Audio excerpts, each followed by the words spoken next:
میں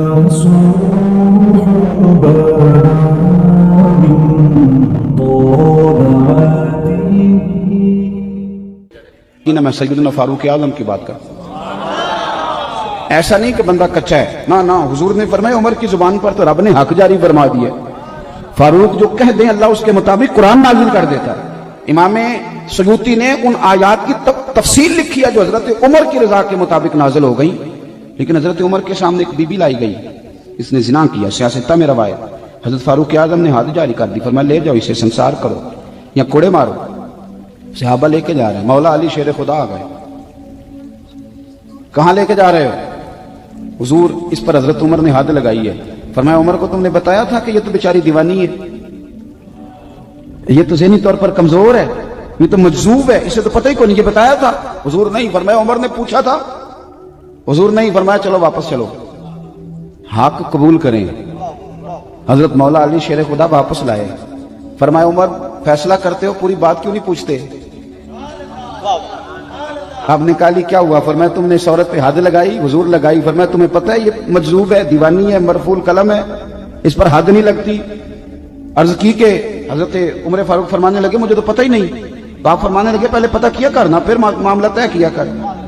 تو حضرت عمر نے کوئی بہانہ نہیں کیا، بہانے بھی ہوتے ہیں نا، انہاں میں صحیح نہیں گل دسی، اے بندے نے میں انج کیا سی، کوئی بہانہ نہیں لگایا۔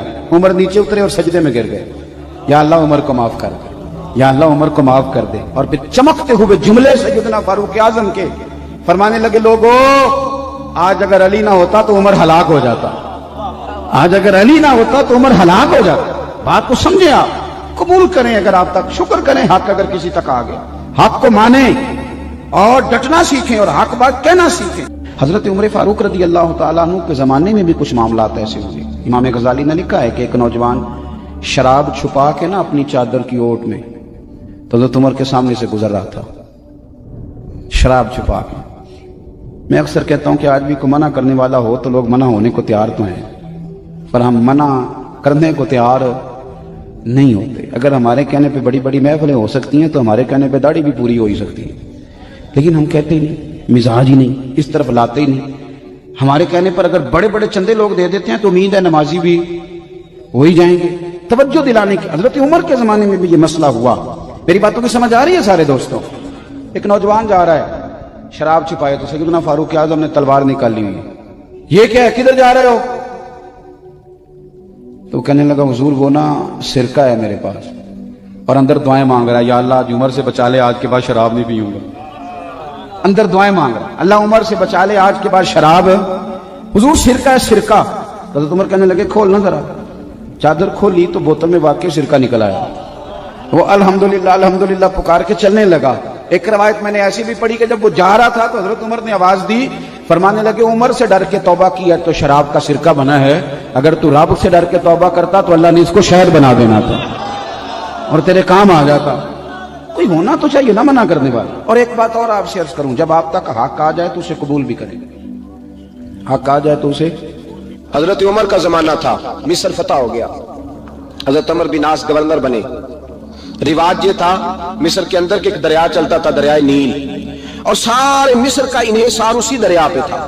فصلوں کو پانی بھی لگتا اسی سے، جانور بھی اسی سے پانی پیتے، کھیتیاں بھی اسی سے سیراب ہوتی۔ سال کے بعد وہ دریا خشک ہو جاتا، سال کے بعد وہ دریا خشک ہوتا، اور جب خشک ہوتا نا تو ایک کواری لڑکی قتل کر کے دریا میں ڈالتے، پھر وہ دریا چلتا۔ آج بھی بہت ساری جگہوں پہ اوہام پرستی ہے، کہتے ہمارے آستانے کا طریقہ ہے۔ میں نے کہا آستانے کا اس آستانے کا طریقہ ہوتا ہے جس آستانے کا تعلق در مصطفیٰ سے ہوتا ہے، باقی کسی آستانے کا اپنا کوئی ذاتی طریقہ نہیں۔ طریقہ وہ جو میرے نبی پاک کا طریقہ ہے، اس سے ہٹ کر کون سا طریقہ ہے؟ ہمارے آستانے کا طریقہ ہے، ہماری یہ رسم ہے، ہمارا یہ رواج ہے۔ اٹھا کے بھاگ جاؤ رسم و رواج، ہمارے رسم و رواج رسول اللہ کی سنت کے پابند ہے۔ سارے بولیے صلی اللہ ہو، پھر ایک دفعہ پڑھیے درود شریف صلی اللہ ہو، 3 دفعہ کر لیں تاکہ طاقت ہو جائے صلی اللہ علیہ۔ نبی پاک صلی اللہ علیہ وسلم کا طریقہ اصل طریقہ ہے۔ حضرت عمر فاروق کو جناب عمر بن عاص، اور کہتے ہیں کہ پکا طریقہ یہ تھا کہ جب تک لڑکی قتل کر کے ڈالتے نہیں تھے دریا چلتا نہیں تھا۔ حضرت عمر کو خط لکھا کہ حضور یہ معاملہ ہے. اور لوگ مجھے یہی کہتے ہیں, میں نے لوگوں کو سمجھایا ہے کہ اسلام ظلم کا حکم نہیں دیتا, ظلم کی اجازت نہیں دیتا, کیسے لڑکی قتل کی جائے. اب آپ بتائیں کیا کرنا ہے. حضرت عمر, ایمان, یقین, استقامت, پہاڑ ہے یہ لوگ. حضرت عمر نے 2 خط لکھے, ایک حضرت عمر بن عاص کے نام, دوسرا دریائے نیل کے نام. 2 خط لکھے, ایک خط لکھا دریا کے نام, ایک خط لکھا عمر بن عاص گورنر کے نام. گورنر کے نام خط لکھا تو فرمایا جتنے یہودی ہیں, عیسائی ہیں, کمزور ایمان والے, سب کو دریائے نیل پہ لے جا, اور میرا یہ دوسرا خط دریا میں ڈال دے اور سب کے سامنے ڈالنا. کہتے ہیں یہ خط پڑھنا چاہے تو تجھے اجازت بھی ہے, سنیے اور سر دھنیے اور سوچئے کہ اصل کمزوری کہاں آئی ہے. رمضان کے سب سے پہلے جمعے میں سب سے اہم موضوع چھیڑا ہے, کمزوری اور نقص واقعہ کہاں ہوا ہے. حضرت سیدنا عمر بن خطاب رضی اللہ تعالیٰ عنہ نے دریا کو مخاطب کر کے لکھا, ہو دریا, اگر تو کہتا ہے نا کہ لڑکی قتل کر کے پھینکی جائے گی تو میں رسول اللہ کا ماننے والا ہوں, میں ظلم نہیں ہونے دوں گا. ہمیں تیرے پانی کی ضرورت ہی کوئی نہیں, تو بے شک پانی نہ دے. اور اگر تو اللہ کے حکم سے بہتا ہے, اگر تو اللہ کے حکم سے بہتا ہے تو پھر اللہ کا بندہ اور مصطفیٰ کا غلام عمر تجھے حکم دیتا ہے کہ فوراً بہنا شروع کر دے, فوراً منٹ نہ لگانا. حضرت سیدنا عمر بن عاص فرماتے ہیں لشکروں کے لشکر لے کے میں دریائے نیل پہ پہنچا, اور بھرے مجمع میں جناب عمر کا خط میں نے ڈالا تو دریا نے بہنا شروع کر دیا. فرماتے ہیں دریا بہنے لگا اور غیر مسلم کلمہ پڑھنا شروع ہو گئے. لوگ مجھے کہنے لگے کیا دکھایا ہے جو کلمہ پڑھ رہے ہیں, تو میں نے کہا دکھایا کچھ بھی نہیں, یہ حضرت عمر کے ایمان کی قوت کی برکت ہے کہ بہت سبحان اللہ. مصطفیٰ کے غلام حضرت سعد بن ابی وقاص قادسیہ کی جنگ کے لیے نکلے, رستے میں دریائے نیل آ گیا. حضرت سیدنا سعد بن ابی وقاص اب کہاں سفر طے کر کے آئے, کہتے پتہ ہی نہیں تھا کہ دریا آ جائے گا, اب دور دور تک پل کوئی نہیں. صحابہ کہتے ہیں دشمن للکار رہا, حضرت سعد بن ابی وقاص دریا کنارے کھڑے ہوئے, ایمان, یقین اور استقامت, ڈٹ گئے. کہنے لگے او دریا, اگر تو حضرت موسیٰ کی نافرمان قوم کو رستہ دے سکتا ہے, محمد عربی کے وفادار نوکر ہیں, ہم تو رسول اللہ کے ماننے والے ہیں. دشت تو دشت ہے, دریا بھی نہ چھوڑے ہم نے, بحر ظلمات میں دوڑا دیے گھوڑے ہم نے. فرمایا چھوڑ رستہ. صحابہ کہتے ہیں اس وقت ہم نے نعرے لگائے جب دریا نے رستہ ہی چھوڑ دیا. کہتے ہیں پھر اللہ رسول پر ہم ذکر کرنے لگے, درود پڑھنے لگے, دریا سے رستے بن گئے. فرماتے ہیں 10,000 کا لشکر گزر گیا. اس پار جب گیا نا تو حضرت سعد بن ابی وقاص نے پھر مجمع پہ نظر ڈالی. فرمایا کسی کی کچھ ہے تو نہیں رہ گئی پانی میں, کوئی دریا میں چیز تو نہیں رہ گئی. ایک صحابی کہنے لگے میرا مٹی کا پیالہ رہ گیا ہے. یار ذرا دیکھیں انداز دیکھیے, مٹی کا پیالہ, او یار چھوڑ پرا, مٹی کا پیالہ کیا ہوتا ہے, اب تو مٹی کے پیالے کی بات کرے گا, چھوڑ دے, کیا کرتا ہے. اس نے کہا پیالہ میرا رہ گیا ہے. حضرت سعد بن ابی وقاص کہنے لگے کیوں ہمارا پیالہ رہ جائے, ہم رسول اللہ کے نوکر ہیں. ایمان, یقین اور استقامت کی دولت. پھر دریا کی طرف دیکھا, کہنے لگے چل یار ہمارا پیالہ بھی واپس کر دے. صحابہ کہتے ہیں دریا کی لہر آئی اور پیالہ بھی واپس کر گئی. اور میرے بھائی جب ایمان کی دولت, یقین کی دولت, اعتماد کی دولت. حضرت عمر فاروق رضی اللہ تعالی عنہ, حضرت سیدنا ابو موسیٰ اشعری کہتے ہیں کہ میں نے نا صفائی کی, مال غنیمت کی میں نے صفائی کی, تو 1 دینار مجھے نا کہیں پڑا ہوا مل گیا. تو فرماتے ہمیں اجازت ہوتی تھی کہ 1 دینار ہم اپنی مرضی سے کہیں خرچ کر سکتے. اگر آپ ناراض نہ ہوں تو ہمارے ہاں جب چیئرمین صاحب, ناظم صاحب ٹھیکے دیتے ہیں تو ٹھیکیدار ان کا چھوٹا بھائی ہوتا ہے, یا چچا کا بیٹا ہوتا ہے, یا خالہ کا بیٹا ہوتا ہے. وہ خود ناظم ہوتے ہیں اور ان کا چھوٹا بھائی ٹھیکیدار ہوتا ہے. یعنی وہ نا سارا کچھ گھر کے اندر ہی رہتا ہے, گھر کے اندر ایک پیسہ دیتا ہے, دوسرا واپس اس کو واپس کر دیتا ہے, گھر کے اندر ہی. اب تو خیر ہمارے لوگ سمجھدار ہو گئے, ایک بندہ ایک سیاسی جماعت میں ہوتا ہے, دوسرا دوسری میں, اور تیسرا جس کی بھی حکومت ہے, یہ حکومت تو ہماری رہے گی نا, ایک بندہ تو ہے نا اس جماعت. یہ اچھا لوگوں نے ایک طریقہ نکالا ہے. تو حضرت عمر کے بیٹے گزر رہا تھا, تو حضرت ابو موسیٰ اشعری کہتے ہیں میں نے صفائی کی تو 1 دینار نکلا, تو میں نے وہ 1 دینار نا حضرت عمر کے بیٹے کو دے دیا. میں نے کہا لو بیٹا اپنے چچا کی طرف سے تحفہ. اور گھر جا کے انہوں نے حضرت عمر کو بتایا کہ چچا نے پیسے دیے ہیں, چھوٹے بچے تھے. حضرت عمر نے حضرت ابو موسیٰ اشعری کو بلا لیا اور بلا کے فرمانے لگے میں تو تمہیں اپنا دوست جانتا تھا اور تم نے میری اولاد کو ہی دنیا دار بنانا شروع کر دیا, میرے بچوں کو ہی تم نے دنیا دار پیسوں پہ لگانا شروع کر دیا, میں تو تمہیں یار سمجھتا تھا. فرمایا تمہیں چاہیے تھا میرے بیٹے کو نصیحت کرتے کہ بیٹا پیسوں سے رب راضی نہیں ہوتا, اس کی رضا والے کام کیے جائیں تو رب راضی ہوتا ہے. اور فرمایا تمہیں کوئی اور گھر نہیں ملا تھا تباہ کرنے کے لیے, میرا ہی گھر ملا تھا. اٹھاؤ اپنا دینار اور خبردار آج کے بعد میرے بچوں کے ساتھ یہ والی نیکی نہ کرنا. اور ہمارا کیا سٹیٹس ہے؟ دوستی ہے یہ اس سے جو تحفے زیادہ دے, جو بچوں کو خراب کرنے میں مدد زیادہ کرے, اس کے ساتھ یہ رہا. حضرت عمر نے گھر پہ اور سب سے بڑھ کر اپنی ذات پہ توجہ کی. حضرت ابو مالک رضی اللہ تعالیٰ عنہ کہتے ہیں میں عمر کے پیچھے پیچھے ایک باغ میں گیا, اکثر اس باغ میں جایا کرتے تھے, اور عمر جا کے نا تو درخت کے نیچے بیٹھ گئے اور فرمانے لگے وہ امیر المومنین اللہ سے ڈر جا, ورنہ جس رب نے حکومت دی ہے وہ عذاب بھی بڑا دے گا, ڈر جا رب سے. کبھی ساری زندگی حضرت عمر نے اپنا کوئی تعارف نہیں کرایا, کبھی نہیں. ایک بندے نے آپ کے سامنے تعریف کر دی آپ کی تو فرمانے لگے تو خود بھی ہلاک ہوا اور مجھے بھی ہلاک کر دیا, کیا ضرورت پڑی ہے میری تعریفیں کرنے کی؟ اتنی دیر میری تعریف میں لگائی, اللہ کا ذکر کرتا رب تجھے ثواب دیتا, حضور پہ درود پڑھتا تو رب تیرے اوپر رحمتیں نازل کرتا. کس چکر میں ہے؟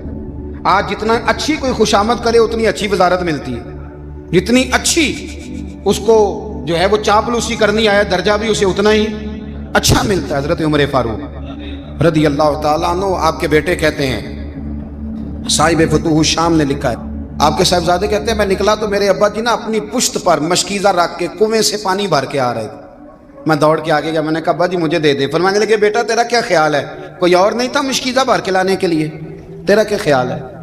کہا ابا جی بڑے لوگ تھے پر آپ کیوں اٹھا رہے ہیں؟ فرمانے لگے نفس نا ذرا میرا بڑا ہو گیا تھا, اسے ذرا ذلیل کر رہا ہوں, ذرا اپنا محاسبہ کر رہا ہوں. یہ مجھے کہہ رہا تھا تو بڑی چیز ہے, تو میں نا ابھی مشکیزہ گھر رکھ کے آؤں گا, پھر تیری ماں نے مجھے کہا ہے کہ گھر میں لکڑیاں کوئی نہیں جلانے کے لیے, پھر میں جنگل سے لکڑیاں کاٹ کے لاؤں گا. اب میں امیر المومنین بن کے نا تو میرا نفس تھوڑا بڑا ہو گیا. اب یقین کریں ہمارا ہاضمہ خراب ہو جاتا ہے جب تک ہمارا تعارف صحیح نہ ہو, ہمارا تعارف ٹھیک نہ ہو. میں یہ ہوتا ہوں, میں وہ ہوتا ہوں, چھوڑ مٹی دیں تے مٹی رہنا ہی, مٹی دیں تے مٹی دیں تے مٹی رہنا ہی. ایویں کادی بلے بلے اج مٹی دے اتے بندیا تے کل مٹی دے تھلے, مٹی دیں تے مٹی رہنا ہی. کادی بلے مجھے پوچھ لو, مجھے جان لو, میرا نام لے لو, میں بھی آیا ہوں, میں بھی ہوتا ہوں, میرا بھی یہ تذکرہ ہے. میں بدکار پرانا خادم کسے در ملی نہ ٹوئی, اے تے واصف یار نے نظر جو کی تھی تے واصف واصف ہی ہوئی. یہ تو بڑی بات کی بات ہے, تو بات کی بات ہے صاحب, ورنہ من نانم کے من نانم جو ہم ہیں اس کا ہمیں پتا تو ہے نا بھائی. کبھی بھی یہ جو ذات کا چکر ہے نا, میں بھی ہوں مجھے بھی, او بھائی یاد رکھو میں کون ہوں. یہ جو نام نمود اور یہ خواہشیں اور یہ جو وقار, یہ تو کمزور لوگوں کا طریقہ ہے. جس کو اپنا تعارف کرانا پڑ گیا اس سے بھی زیادہ کمزور کوئی ہے. فوٹو میں دکھاتا پھرتا ہے فلانے کے ساتھ فوٹو فلانے, تو کمزور بندے یہ کام کرتا. حضرت عمر فاروق اللہ اکبر, حضرت عمر جیسا بندہ 24 لاکھ مربع میل کا حکمران, اور شاہ روم کو خط لکھ کے کہتا ہے میں منت نہیں کرتا میں حکم دیتا ہوں. اتنا تگڑا بندہ. جنگ قادسیہ کے لیے حضرت سعد بن ابی وقاص کو بھیجا, فتوح الشام پڑھ کے دیکھیں. حضرت عمر بڑے پریشان ہیں, اتنے دن ہو گئے کوئی رپورٹ ہی نہیں آئی. اب تو موبائل ہے نا, تو ایک ایک منٹ کی رپورٹ لیں آپ, بلکہ آپ ایک منٹ کی فوٹو لیں آپ, رپورٹ تو دور رہ گئی. حضرت عمر فاروق رضی اللہ تعالیٰ عنہ بڑے پریشان ہیں کہ قادسیہ میں حضرت سعد بن ابی وقاص کے ساتھ لوگ جہاد کرنے گئے, رپورٹ کوئی نہیں آ رہی. اتنے پریشان تھے کہ باہر نکل کے نا اس رستے پہ بیٹھ جاتے جو رستہ قادسیہ کی طرف سے آتا تھا.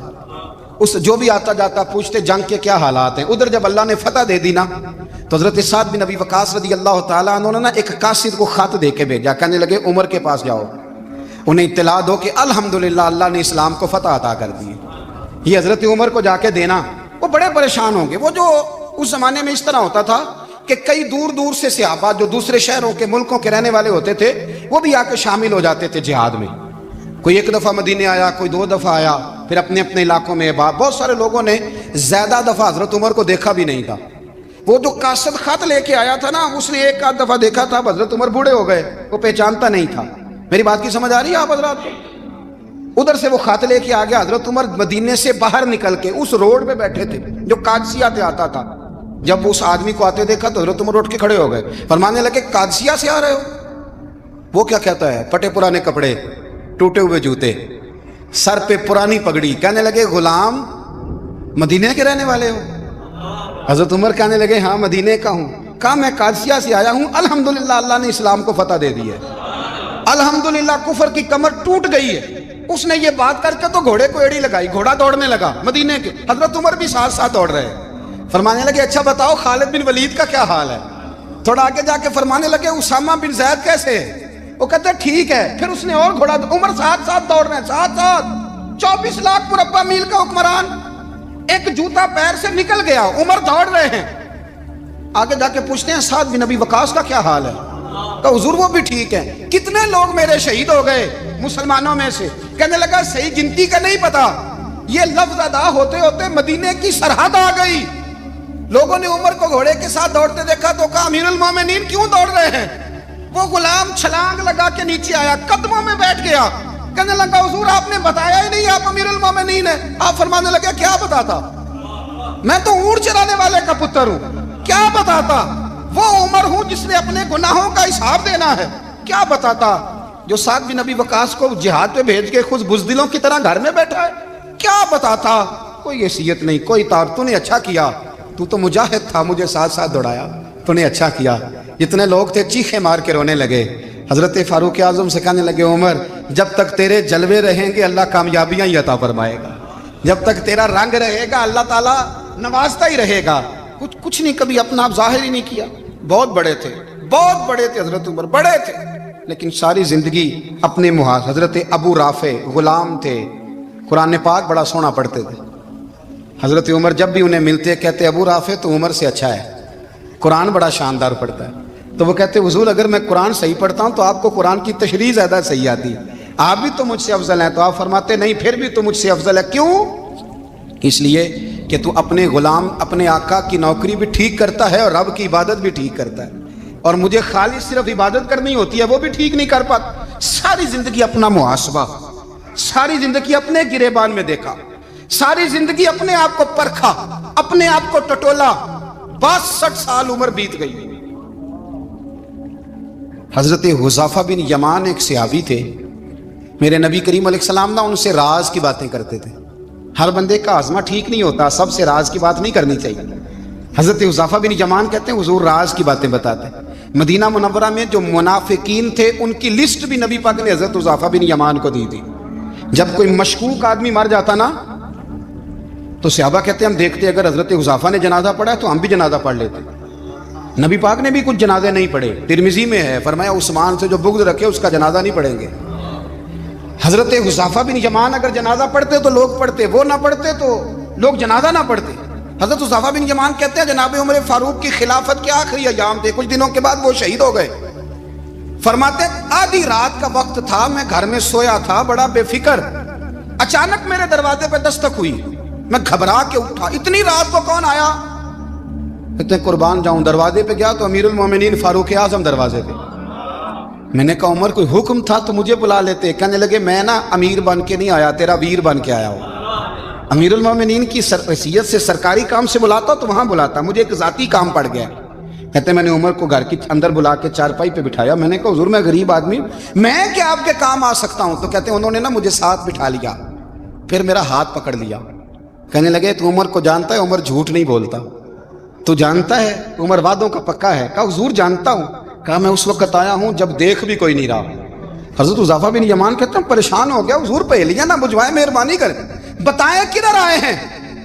تو حضرت عمر فاروق فرمانے لگے 62 سال کا ہو گیا ہوں, 63 میں چل رہا ہے, داڑھی سفید ہو گئی ہے, ال پک گیا, اٹھ فریدہ ستیا, داڑھی آ گئی پور, اگا نیڑے آ گئی, پیچھا رہ گئی دور. اب قبر اشر کا معاملہ صاف نظر آنے لگا ہے. کہا حضور مجھ سے کیا چاہتے ہیں؟ حضرت عمر رو پڑے, کہنے لگے آج میں عشاء کے بعد نکلا ہوں تو نبی پاک کے صحابہ مجھے نیک کہہ رہے تھے, پھر میں نے بچوں کی ماں سے اور بچوں سے بھی پوچھا ہے, وہ بھی مجھ سے راضی ہیں. پر حذیفہ تیرے ساتھ نبی پاک راز کی باتیں کرتے تھے, سچ بتا کہیں عمر کا نام منافقوں میں شامل تو نہیں؟ سچ بتا ان منافقین میں تو شامل نہیں, کہیں اوپر سے تو نہیں سارا کچھ؟ حضرت حذیفہ بن یمان کہتے ہیں میں باپ کے مرنے پہ اتنا نہیں رویا جتنا عمر کے سوال پہ رویا. میں قدموں میں بیٹھ گیا, میں نے کہا نہیں عمر یہ تو میں نے نہیں سنا, لیکن یہ میں نے نبی پاک سے ضرور سنا ہے کہ میرے بعد اگر کوئی نبی ہوتا تو عمر ابن خطاب ہوتا. یہ میں نے اپنے کانوں سے سنا ہے کہ عمر جس گلی سے گزرے شیطان رستہ بدل جاتا ہے. یہ میں نے اپنے کانوں سے سنا ہے کہ 950 سال حضرت جبریل جناب عمر کی شان بیان کریں تو پھر بھی بیان نہیں ہو سکتا. یہ میں نے ضرور سنا. دوستو ساری زندگی حضرت عمر نے اگر دوسروں کا محاسبہ کیا تو اپنا اور اپنے بچوں کا بھی کڑا خیال رکھا، اپنی ذات پر بڑی توجہ دی۔ جو لوگ اپنا بھول جاتے ہیں نا، ہمیں اپنی صحت کا بڑا خیال ہے لیکن اپنی روحانی زندگی کا کوئی خیال نہیں ہے، قلبی زندگی کا کوئی تصور نہیں ہے۔ آپ یقین کریں، موٹا آدمی کمزور ہونے کے لیے جدوجہد کر رہا ہے، کمزور طاقتور ہونے کے لیے، لیکن جس کو کتنے دن بیت گئے اللہ رسول کی یاد میں رویا ہی نہیں، کتنے دن بیت گئے نہ سننے کو دل ہی نہیں چاہا، جسے مہینوں بیت گئے اور قرآن پاک کی طرف نظر ہی نہیں گئی، وہ فکر مند ہی نہیں۔ زندگی زندہ دلی کا نام ہے، مردہ دل کیا خاک جیا کرتے ہیں۔ بھائی حضرت عمر کی زندگی دور حاضر میں ہمیں یہ سبق دیتی ہے کہ کڑی نگرانی رکھو اپنے پودوں کی، کڑا خیال رکھو اپنے ذاتی باغ کا، اور یہ جو تمہارے دل کی دنیا ہے، یہ تمہاری روح کی زندگی ہے، اس کا محاسبہ کرتے رہو۔ نبی کریم علیہ السلام نے فرمایا اپنا حساب خود کر لو قبل اس کے کہ تمہارا حساب کیا جائے۔ اپنا حساب، بولیے اپنا حساب۔ ہم ساری دنیا کا حساب کرتے پھرتے ہیں، کوئی کہاں سے کماتا ہے کہاں کھاتا ہے، پر اپنا حساب حضور نے فرمایا حساب کر لو قبل اس سے کہ تمہارا حساب۔ مولا علی فرماتے ہیں نماز پڑھ لو قبل اس کے کہ تمہاری نماز پڑھی جائے۔ یہ بڑا عجیب معاملہ ہے کہ ہم جتنے لوگ ہیں ہمارا معیار یہ ہے کہ سامنے والا غلط ہے اور میں ٹھیک، یعنی دوسرے کا بچہ گلی میں نظر آ جائے تو اس کی غلطیاں نکلنی شروع ہو جائیں گی، اور میرا بچہ سارا شہر گھوم آئے ایک ٹائر پہ موٹر سائیکل پہ، تو ہم کہتے ہیں کہ ابھی بچہ ہے، انشاءاللہ سیانا ہو جائے گا۔ اگر ابا جی آج تک سیانے نہیں ہوئے کہ اس کو سمجھا لیں، تو پھر بیٹے کا سیانا ہونا تو ہو سکتا ہے کہ وہ 60-70 سال لگ ہی جائیں۔ گھر کے اندر جب تک توجہ نہیں ہوتی، اور سب سے پہلے جب تک اپنی ذات پر توجہ نہیں ہوتی، تو والد کا جب تک کردار بچے نہیں دیکھتے جب تک، اتنی دیر تک ان کا تبدیل ہونا ممکن نہیں ہوتا۔ حضرت عمر فاروق رضی اللہ تعالیٰ عنہ نا باہر والوں کا بھی بڑا سخت حساب کرتے تھے۔ بڑا ایک گورنر صاحب نے لباس بڑا شاندار پہننا شروع کر دیا تھا، تو حضرت عمر نے اتروا کے نا تو انہیں ٹاٹ کا لباس پہنا کے تو اونٹ چرانے کی ڈیوٹی دے دی تھی۔ اتنا سخت احتساب کرتے تھے۔ کسائی کی دکان پر بھی 1-2 گھنٹے کھڑے ہوتے تھے۔ جو آدمی مسلسل 2 دن گوشت خریدتا تھا نا، فرماتے تھے اس کا ٹیکس بڑھا دو، لوگوں کو دال نہیں مل رہی اور یہ روز گوشت کھاتا ہے۔ حضرت فاروق اعظم، اس کو جزیہ کہا جاتا تھا، یا کچھ اور معاملات ہوتے تو بڑھا دیتے تھے۔ مسلسل جو 2 دن آدمی گوشت کھاتا تھا، فرماتے تھے مدینے میں غربت ہے، اگر یہ والا نظام تم کرو گے تو غریب لوگ کس کی طرف دیکھیں گے۔ لیکن اس سے زیادہ بڑھ کر جو ان کی زندگی کا معیار اور سٹیٹس تھا وہ یہ تھا کہ اپنے گھر کا خاص خیال رکھتے، خاص توجہ کرتے۔ ملک شام سے اور ایران سے کچھ لوگ آپ کی خدمت میں آئے، تو وہاں سے کچھ کنیزیں بھی آئیں، ان کے بادشاہ پیغام لے کے۔ شاہ ایران کی کنیز کو ملکہ نے کہا کہ نا حضرت عمر کی زوجہ کو دیکھ کے آنا ذرا کس طرح کی ہے۔ ہمارے ملک میں کیا کہتے ہیں، خاتون اول، جی خاتون، باقی سارے دونوں میں خاتون اول، ذرا خاتون اول کو دیکھ کے آنا۔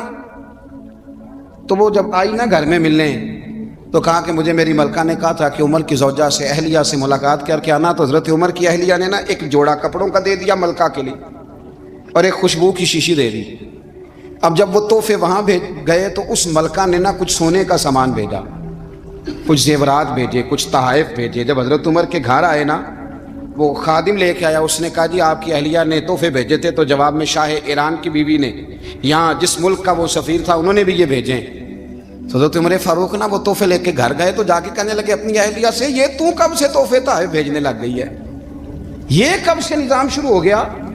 تو کہ حضور تحفہ دینا لینا تو ٹھیک ہے، سنت ہے، محبت بڑھتی ہے، تو یہ کوئی قباحت نہیں، اور میں نے اپنی ذاتی استعمال کے لیے جو چیزیں رکھی تھی وہ میں نے دی ہیں۔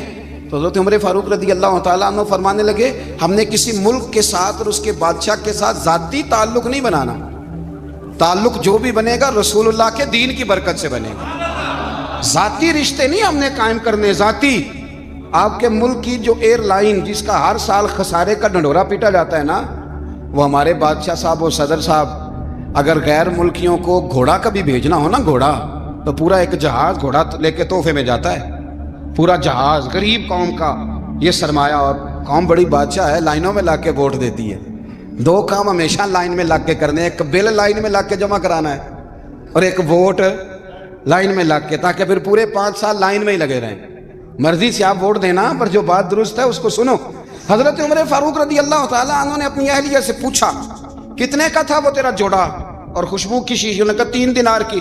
فرمایا یہ 3 دینار تیرے اور باقی جو تحفے آئے ہیں وہ تو خود کہہ، چونکہ اس نے تیرے نام بھیجے ہیں، تو کہہ کہ میں مال غنیمت میں دیتی ہوں، تو کہہ میں مسلمانوں کو کہہ۔ تو زوجہ ہنس پڑی، کہنے لگی میں نہ بھی کہوں تو مجھے کہنا تو پڑے گا ہی، کہنا تو میں نے ہے ہی، جو کہ سامنے عمر فاروق ہیں، لہذا فرمایا کہہ دیتی ہوں میں نے دیا خزانے کو۔ حضرت عمر نے جمع کرا لیا۔ میں یہ کیا بات ہوں، میرے گھر والے جو مرضی کریں، ان کا معیار زندگی جس طرح کا مرضی ہو۔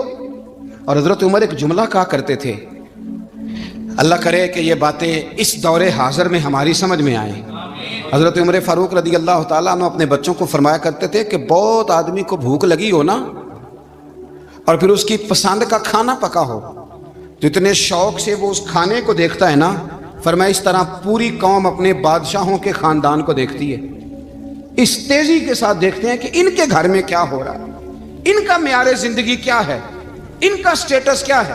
سیدنا فاروق اعظم رضی اللہ تعالیٰ عنہ نے اپنے گھر کے اندر اپنے بچوں، آپ کے بچے دونوں کاروبار کے لیے مصر گئے تو وہاں کے گورنر صاحب نے لوگوں سے، ایک بہت بڑا قافلہ گیا مدینے سے مصر تجارت کے لیے، جاتے ہیں نا آج بھی قافلے کئی ملکوں میں، تو یہ گئے تجارت کے لیے۔ تو حضرت عبداللہ ابن عمر، حضرت عبید اللہ ابن عمر، حضرت عمر کے دونوں بیٹے گئے، جناب عمر فاروق کے بچے جب وہاں پہنچے تو مصر کے گورنر نے نا لوگوں کو تعارف کرایا کہ یہ عمر فاروق کے بیٹے ہیں، یہ حضرت ہے، یہ چودھری کے بیٹے کو کون بتاتا ہے کہ تو چودھری کا بیٹا ہے؟ باہر والے بتاتے ہیں، گھر والے جی، اور سیٹھ صاحب کے بیٹے کو کون بتاتا ہے کہ تو سیٹھ صاحب کا بیٹا ہے؟ اور مالک کو کون بتاتا ہے کہ تو مالک کا بیٹا ہے اور یہ کرایہ دار ہے؟ یہ کون بتاتا ہے؟ یہ سوچ ہم دیتے ہیں بچوں کو، چودھری اور کمی کی سوچ، امیر اور غریب کی سوچ، مالک اور کرایہ دار کی سوچ، گھر کے مالک کی اور کام کرنے والے کی سوچ، یہ ہم دیتے ہیں۔ یاد رکھنا یہ ہم دیتے ہیں، یہ ہمارا مزاج ہے، یہ باہر سے نہیں آتی۔ تو کوئی شہزادہ ہے، تو سیٹھ ہے، تو نواب ہے، یہ سوچ باہر سے نہیں آتی، یہ اماں سوچ دیتی ہے، اماں، یہ ابا سوچ دیتا ہے۔ اور پھر جب تباہی اترتی ہے تو اس کے ذمہ دار بھی باہر والے نہیں ہوتے، گھر والے ہوتے ہیں، گھر والے۔ ہمارے بچوں کی طبیعتوں پر زیادہ نقش باہر والوں کا نہیں ہوتا، گھر والوں کا ہوتا ہے، یاد رکھیے گا۔ حضرت عمر فاروق رضی اللہ، بچے ہیں، شہزادے ہیں، وہ کاروبار کرنے گئے اور وہاں لوگوں نے بتایا، گورنر صاحب نے، کہ یہ فاروق اعظم کے بچے، امیر المومنین کے۔ لوگوں نے ان سے زیادہ مال خریدا، تجارت میں زیادہ نفع ہوا۔ ظاہر ہے کہ وہ آپ کے جو اللہ خیر کرے حکمران ہیں، ان کے کاروبار کتنے ملکوں میں ہیں، کس بنیاد پر ہیں؟ وہ صرف اس بنیاد پر کہ وہ حکمران رہے، ان کے لیے آسان تھا بڑے لوگوں سے تعلقات بنانا۔ حضرت عمر فاروق رضی اللہ تعالیٰ عنہ کے بچے ڈھیروں مال کما کے جب واپس آئے نا، تو حضرت عمر سے آ کے بچوں نے بطور محبت کا، ابا جی اللہ نے بڑا ہی فضل کیا ہے، بڑا مال کمایا الحمدللہ، یہ دیکھیں کتنا نوازا ہے۔ تو حضرت عمر کہنے لگے سارے قافلے نے اتنا ہی کمایا ہے؟ سارے قافلے نے اتنا ہی کمایا ہے؟ کہ حضور نہیں، سارے قافلے نے اتنا نہیں کمایا، سب کو اتنا نہیں ملا۔ وہ تو وہاں گورنر صاحب نے لوگوں کو تعارف کرایا تھا کہ یہ عمر کے بچے ہیں، تو لوگوں نے پھر ہم سے بڑا ہی خریدا۔ تو حضرت عمر فرمانے لگے ٹھیک ہو گیا، میں بات سمجھ گیا ہوں، اس طرح کرو، جو تمہاری اصل زر تھی نا، جو راز تھی، وہ رکھ لو اور باقی سارا مال مال خزانہ میں جمع کرا دو، اس لیے کہ یہ تم نے تجارت نہیں کی، یہ تم نے اپنے باپ کا نام بیچا ہے، یہ تم نے امیر المومنین کے بیٹے ہونے کا فائدہ اٹھایا ہے۔ فرمایا یہ تمہارا نہیں حق، یہ مسلمانوں کا ہے، اس لیے کہ یہ مال تم نے محنت سے نہیں کمایا، یہ باپ کی کرسی کا فائدہ اٹھایا ہے۔ اور فرمایا اگر تم نے مال جمع نہ کرایا تو میں مال بھی لے لوں گا زبردستی اور کوڑے بھی ماروں گا، ڈبل سزا دوں گا، مرضی سے جمع کراؤ گے تو کوڑوں سے بچ جاؤ گے۔ بڑے بیٹے نے تو جمع کرا دیا، تو چھوٹا تھوڑا پریشان ہوا، تو حضرت عبداللہ ابن عمر چھوٹے کا ماتھا چوم کے کہنے لگے بیٹے چپ کر کے جمع کرا، یہاں بھی فخر کر کے ہم عمر کے بیٹے ہیں، اور قیامت میں بھی فخر کریں گے کہ ہم فاروق اعظم کے بیٹے ہیں۔ حضرت عمر فاروق رضی اللہ تعالیٰ عنہ کے بارے میں امام ابن جوزی نے لکھا ہے کہ رات کو نا گھر کے اندر بیٹھے بیٹھے اچانک رو پڑے حضرت عمر، 62 سال عمر ہے، خلافت کے آخری ایام چل رہے ہیں، تو رو پڑے ایسے ہی گھر میں بلا وجہ ہی۔ آپ کی اہلیہ نے، زوجہ نے بیٹے کو اٹھایا، فرمایا پتہ کرو تمہارے باپ کو کیا مسئلہ ہے، کہیں کوئی تکلیف تو نہیں، درد تو نہیں، صاحبزادے آئے؟ ابا جی کیا بات ہے؟ فرمایا اماں کو بلاؤ۔ سب لوگ جمع ہو گئے، تو جناب عمر فاروق رضی اللہ تعالیٰ عنہ فرمانے لگے کہ بیٹھو میرے ارد گرد. سب بیٹھ گئے تو فرمانے لگے آج جب میں مسجد سے نکلا تھا تو میرے نبی پاک کے سچے صحابہ، سچے رسول کے سچے صحابہ، حضور کے سچے غلام یہ کہہ رہے تھے کہ عمر بڑا ہی اچھا ہے، عدل والا ہے، انصاف والا ہے. تو ابا جی اس میں رونے والی کیا بات ہے؟ تو فرمانے لگے ڈر یہ لگتا ہے کہ باہر تو میں اچھا تھا، کہیں گھر میں تو نہیں کوتاہیاں کرتا رہا. میری بات پہ توجہ کرنا. کہیں گھر میں آپ باتیں سن لیں تو شاید جتنی میں کرتا ہوں دوسرا کاری کوئی نہ سکے، لیکن جب عمل کے راستے پہ ہم نکلتے ہیں تو وہ مسدود ہے، وہ بند ہے. عمل کس نے کرنا ہے؟ آپ کوئی آیت پڑھیں تو یہاں غلطی نکالنے والے 20 لوگ مل جائیں گے، 20 لوگ، لیکن اس آیت پہ عمل کرنے والے کتنے ملیں گے؟ تو حضرت عمر فاروق رو رہے تھے، کہنے لگے کہیں تمہارے حقوق تو نہیں پامال کرتا رہا. تو آپ کی اہلیہ نے جب سنا تو وہ کہنے لگی عمر مجھے تو بڑا پرانا شکوہ ہے، آپ کا جاہ و جلال اتنا تھا میں بات نہیں کر سکی. عمر تم نے سارا دن مسجد میں گزار دیا اور ساری رات نقاب اوڑھ کے مدینے کی گلیوں میں گزار دی، میں تو زندگی کی کوئی خوشی دیکھ ہی نہیں سکی. چاہ تو میرے اندر بھی تھے نا کہ میرا شوہر کچھ گھڑیاں بیٹھتا، کہیں مجھے لے کے جاتا، تو میں تو کچھ نہیں دیکھا، مجھے بڑا شکوہ ہے. تو حضرت عمر کہنے لگے چل اللہ کی رضا کے لیے معاف کر دے. بھئی معافی بیوی سے نہیں مانگی جا رہی، معافی اپنی غلطی کی مانگی جا رہی. یہ سمجھ لے، بیوی کے لیے تو خامد کا بہت بڑا مقام ہے نا، لیکن یہاں غلطی کس بات کی ہے؟ اپنی کمزوری پر غلطی کا اعتراف کر کے معذرت کا سوال کیا جا رہا ہے. تو حضرت عمر کہنے لگے معاف کر دے. تو اہلیہ کہنے لگی میں نہیں معاف کرتی، میری شرط پوری کریں. فرمایا وہ کیا؟ فرمانے لگی قیامت میں جب اللہ آپ کے لیے جنت کا حکم دے گا تو آپ میری سفارش کریں گے اللہ کی بارگاہ میں؟ سفارش کریں گے کہ یا اللہ مجھے کپڑے دھو کے دیتی تھی، میری عزت کی حفاظت کرتی تھی، میرے بستر کو پاک رکھتی تھی، کہیں گے؟ تو حضرت عمر فرمانے لگے تیرے ساتھ وعدہ رہا، رب نے اگر عمر کو اپنے فضل، اپنے کرم اور اپنے محبوب کے صدقے جنت دی تو عمر تیرے بغیر جنت میں نہیں جائے گا. عمل کا رستہ، عمل کا رستہ. دیکھیں نا، 2 دفعہ استاد بات کرتا ہے، 2 دفعہ، اور کوئی زیادہ، ایک تو ہے نا کہ ایم اے اور جناب ایم ایڈ اور ایم فل اور پھر پی ایچ ڈی قسم کا استاد. ایک وہ جو matric P T C teacher ہے نا، وہ 2 دفعہ اسٹوڈنٹ کو کام کہے تو تیسری دفعہ وہ ناراض ہو جاتا ہے، کہتا ہے میں 2 دفعہ کہا ہے. بچے کو آپ 2 دفعہ کہتے ہیں اور اگر تیسری دفعہ کہنا پڑے تو غصہ آتا ہے نہیں آتا؟ بھئی تو نے اتنی دفعہ کہا تو سمجھ نہیں رہا بات کو. اور اگر اللہ کریم قرآن مجید میں سینکڑوں دفعہ کہے نماز پڑھو، سینکڑوں دفعہ، اور یہ بہانے کر رہا ہے، یہ بھی پروگرام بنا رہا ہے، پھر کہتا ہے میں بے چین رہتا ہوں، میں بے قرار رہتا ہوں. عمل کا رستہ اس کو اختیار کریں، آپ سکون میں رہیں گے. بد عمل آدمی اور بے عمل آدمی یہ ہمیشہ پریشان رہتے ہیں. ہمیشہ عمل کریں، توبہ کریں تو پھر بدل جائیں، پھر تبدیلی آئے. اور یہ کوئی مشکل کام نہیں، جو بدلنے والے تھے وہ بدل گئے. بڑا کچھ کرتے تھے پر پھر وہ لوگ بدل گئے. حضرت فضالہ رضی اللہ تعالیٰ عنہ کہتے ہیں کہ میں بڑا دل دادا تھا عورتوں کا، اور میرا ماحول یہ تھا کہ میں قتل بھی کر لیتا تھا معاذ اللہ، چوری بھی کر لیتا تھا، اور رات میری طبیعت تھی معاذ اللہ نئی سے نئی عورت کے پاس جانا. کہتے ہیں ابو جہل نے اعلان کیا کہ جو نبی پاک علیہ السلام کا سر اقدس معاذ اللہ کاٹ کے لائے گا نقل کفر، کفر نہ باشد، 100 سرخ اونٹ انعام ملے گا. تو میں نے ارادہ کر لیا کہ میں بہت سارا انعام حاصل کروں گا. قرآن مجید میں نا اللہ فرماتا ہے کہ بہت سارے لوگ ایسے ہیں جنہیں اگر میں رزق میں کشادگی دے دوں، زیادہ پیسے دے دوں، فرمایا باغی ہو جائیں، وہ سرکش ہو جائیں. یہ بہت سارے لوگوں کو جو اللہ تبارک و تعالیٰ اعتدال میں رکھتا ہے تو یہ ان کے لیے بہتر ہے.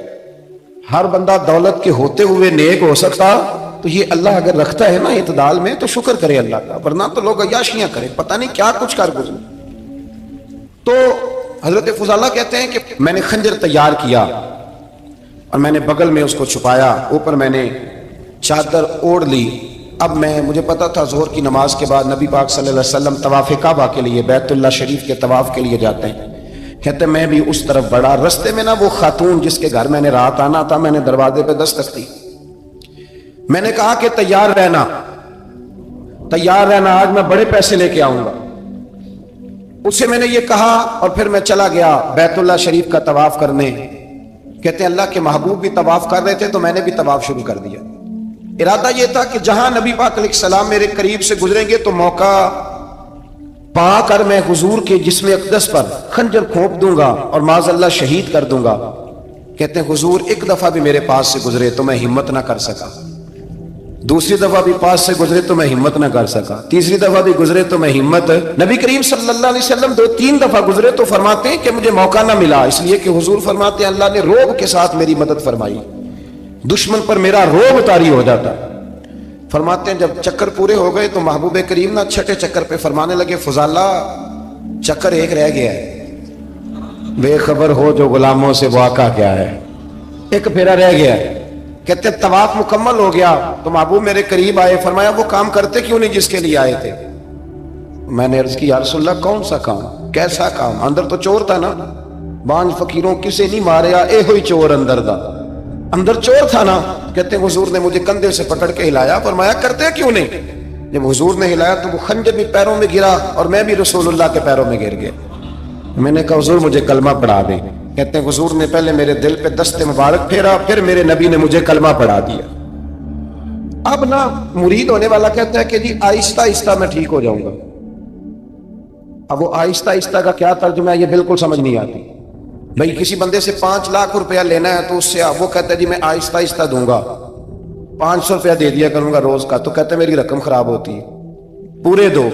اور نیکی کی بات جب آتی ہے تو کہتے ہیں حضرت صاحب دین اتنا سخت نہیں ہے، میں آہستہ آہستہ ٹھیک ہو جاؤں گا۔ اب میں مغرب عشاء پڑھنی شروع کر دیا میں نے، اب میں تسبیح لے لی ہے، کل میں نے بھی آہستہ آہستہ میں ٹھیک ہو جاؤں۔ یعنی رقم لینی ہو تو وہ آہستہ آہستہ قبول نہیں ہے، لیکن اور مکان کی رجسٹری اگر کرانی ہو تو مالک مکان کہے کہ آہستہ آہستہ کرا لو، کہتے ہیں پیسے پورے دیے، سویرے چل اور بیان دے۔ یہ کیا بات ہے؟ یہاں یہ جو ہمارا ماحول تھا نا کر لیں گے ہو جائے گا، یقین کریں لوگ قبروں میں چلے گئے ہیں پر مسجدوں میں نہیں آئے۔ ہر کام سے لوگ ریٹائر ہوئے پر گناہوں سے ریٹائر نہیں ہوئے، آخر تک تباہی اتر گئی، لیکن لوگ بدلنے کو تیار نہ ہوئے۔ حضرت فضالہ کہتے ہیں ابھی میں نے کلمہ پڑھا، ابھی میں واپس آیا، رستے میں وہ بی بی کھڑی تھی، کہتے ہیں میں وہ شخص تھا کہ عورتیں مرتی تھی میرے اوپر اور کسی کی جرت تھی کہ وہ آئیں بائیں شائیں کرے، لیکن فرماتے ہیں میں بی بی کے پاس سے گزر گیا، پہلے تو اس کا خیال تھا رکے گا، لیکن جب میں رکا نہ تو دروازے پہ آئی، اور جب میں گزر گیا تو اس نے آواز دی، لیکن میں نے سنی انسنی کر دی، جب آگے بڑھا تو میرے پیچھے دوڑی۔ فرماتے ہیں مجھے پکڑ کے کہنے لگی فضالہ تجھے کیا ہوا، تو وہی نہیں جو یہاں سے گیا تھا؟ اب فرماتے ہیں میں کبھی نہیں رویا تھا، میں کبھی نہیں رویا تھا، اور جب کہا نا تو وہی نہیں، کہتے میں نے سر اٹھایا تو میری آنکھوں میں آنسو تھے، میں نے کہا میں جو گیا تھا وہ نہیں ہوں، اب تو میں محمد عربی کا غلام بن گیا، اب میں وہ نہیں ہوں، اب نہیں ہو سکتا کہ کوئی میری نظر میلی ہو جائے، یہ کیسے ممکن؟ اب نا اسلام کی تعریف ہم نے یہ کی ہے کہ خبردار کوئی ہمارے قریب نہ آئے، ہم کسی کو بات نہیں کرنے دیتے کہ ہم مسلمان ہیں، ہم بات نہیں کرنے دیتے۔ پتہ کیا بات ہے، ایک میری یہ تقریر ہوتی ہے ممبر پہ، اور ایک میرا عمل ہوتا ہے جب میں سفر کرتا ہوں، جب میں گاڑی میں بیٹھتا ہوں، جب میں دوستوں سے ملتا ہوں۔ جب ان دونوں باتوں میں تضاد آتا ہے نا، تضاد، تو لوگ تقریر کو جذبات نہیں کہتے، ایک فن بن جاتی ہے تقریر۔ آپ کو پتہ ہے نا واعظین نعت خواں کہتے ہیں میں نے محفل لوٹ لی، پھر لوگ شمار کرتے ہیں کتنے لوگوں نے سبحان اللہ کہی، پھر لوگ شمار کرتے ہیں کہ آج 5 بندے روئے بھی تھے جب میں تقریر کر رہا تھا۔ تو پھر یہ فن ہے، یہ جذبات کا اظہار۔ سمجھ لیں بات کو کہ عمل جب آپ نہیں نہ کرتے عمل، تو آپ خود بڑے بے چین رہتے ہیں کہ یار یہ میں کیا کر رہا ہوں، یہ کون سا گورکھ دھندا ہے کہ میرا عمل صفر ہوتا جا رہا ہے۔ ہمارے ایک استاد تھے تو وہ فرمایا کرتے تھے کہ اگر پڑھے لکھے آدمی کو تم بے عمل دیکھو تو اس سے دور ہٹ جایا کرو ورنہ تمہیں بھی بے عمل کر دے گا۔ میں نے ان سے عرض کی، میں نے کہا حضور یہ کیا ہے؟ تو فرمانے لگے اپنے حضرت صاحب سے پوچھنا، وضاحت کریں گے۔ میں نے حضرت صاحب سے کہا جی عجیب بات کر دی ہے، علم والے بندے کے پاس بیٹھ کے تو علم آتا ہے۔ تو وہ فرما رہے تھے کہ علم والے بندے کے پاس اگر وہ بے عمل ہو تو بالکل نہ بیٹھنا۔ تو حضرت صاحب فرمانے لگے انہوں نے صحیح کہا ہے۔ اب بات بہت بڑی ہے، پتہ نہیں آپ کی سمجھ میں آتی ہے نہیں آتی، بہرحال کر دیتا ہوں۔ پڑھا لکھا بندہ اگر بے عمل ہو تو اس کے پاس، تو میں نے کہا حضور کیوں؟ فرمانے لگے اس لیے کہ وہ اپنی بے عملی پر بھی دلائل دے گا۔ صلی علی سیدنا و مولانا محمد وعلی سیدنا علي وسيدتنا فاطمة وسيدتنا زينب وسيدنا حسن وسيدنا حسين زینب کی بارگاہ میں سلام نیاز ہے زینب کی بارگاہ میں سلام نیاز ہے زینب کی بارگاہ میں سلام نیاز ہے زینب کی بارگاہ میں سلام نیاز ہے جو مرتضیٰ کی لاڈلی زہرا کا ناز ہے اللہم صلی علی سیدنا و مولانا محمد اللہم صلی علی سیدنا و مولانا محمد زینب کی بارگاہ میں سلام نیاز ہے زینب کی بارگاہ میں سلام نیاز ہے جو مرتضیٰ کی لاڈلی زہرا کا ناز ہے اللہم صلی علی سیدنا و مولانا محمد اللہم صلی علی